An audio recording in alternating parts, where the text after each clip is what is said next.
When I was a young man and was a carpenter, I was working in a settlement house, and there were students who after school started coming upstairs, and I started showing them how to use tools. And the gentleman who ran the organization said to me one day, "You know, you should be working with children." And I never thought about that before. And that night I looked in the mirror and said to myself, he's right. And I have been ever since.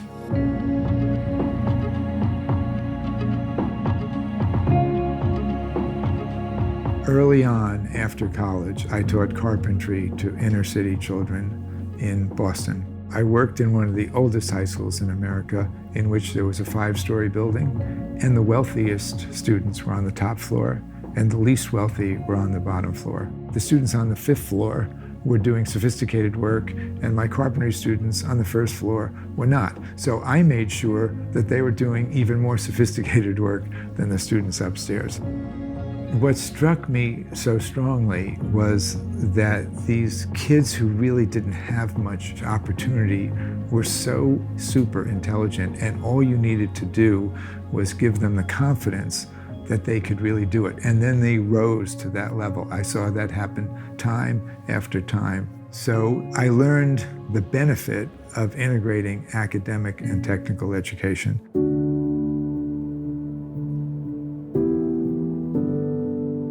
I became acutely aware of social differences when I was a disciple of Abe Maslow at university for 4 whole years, and the distinction between those who had and those who did not. That has stuck with me to this day. I think what he realized was that vocational education was kind of a dumping ground for working class kids, and he had the opportunity to go work at Harvard to change the vocational education legislation for the whole country, to try to make it so that vocational education would have more academic rigor. I worked on the crafting of the School to Work Opportunities Act, a law that provided opportunities for have-nots to participate in sectors of society that heretofore they had not had access to. Once the law got passed, I thought that I really wanted to sort of hit the road and see it in action. That led to my then getting a very big contract from the government called the New American High School, and to run around the country looking for great examples of schools. I learned a lot from those 3 years.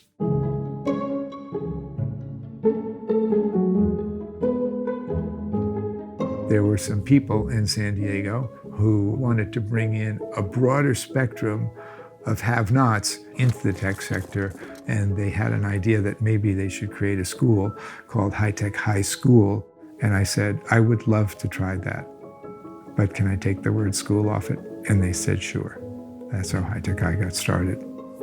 Students are 72% of color, they are 13% special needs, and they are 97% college going. We were really strongly committed that we were going to have both. All students would learn very rich, deep academics. All students would have technical training at a very sophisticated level. Project-based learning is absolutely central to the core of what we do. It's an opportunity for students to create new knowledge by writing a book, sending up a rocket, presenting their work on a regular basis to the public who would come in to see what they were doing. And they love it, and it makes them want to come back to school the next day. In a sense, the trick is to get students drawn into the thing that they really have passion about, and you slip in the math, you slip in the writing, you slip in all those types of pieces, and they don't even notice that you've drawn them in that way because they have so much passion.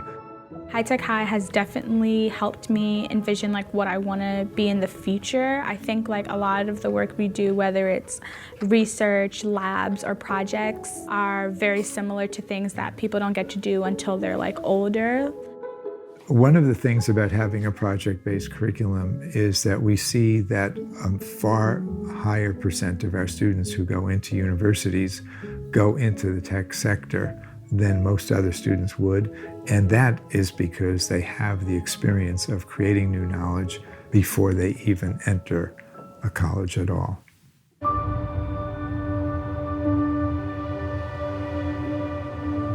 If one believes, as I do, that there's nothing more important than the quality of the teacher to make a school work, one of the things that we needed was to create a graduate school of education of our own.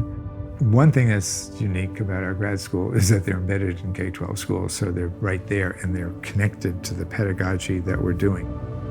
The classes that I attend, the very next day I can apply what I've learned. It trains us in the way that students are taught in their own classrooms. So not only are we receiving content, but we're taught through modeling also. The whole issue was giving agency to teachers, agencies to cities to think about creating a new type of school because the world is changing and schools are not.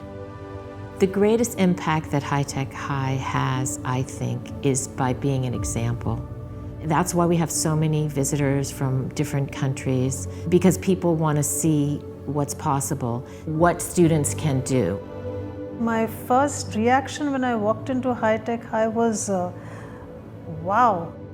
I can honestly say a lot of our students love coming to school. Working with Larry has been an incredible journey. Larry took the time to really understand who I am. He gave me the opportunity to come here and experience something amazing. My hope for the future of education and students is fundamental fairness for all of them. We have to take advantage of the brilliance of young people. They tend to be underappreciated in schools. We shouldn't do that anymore.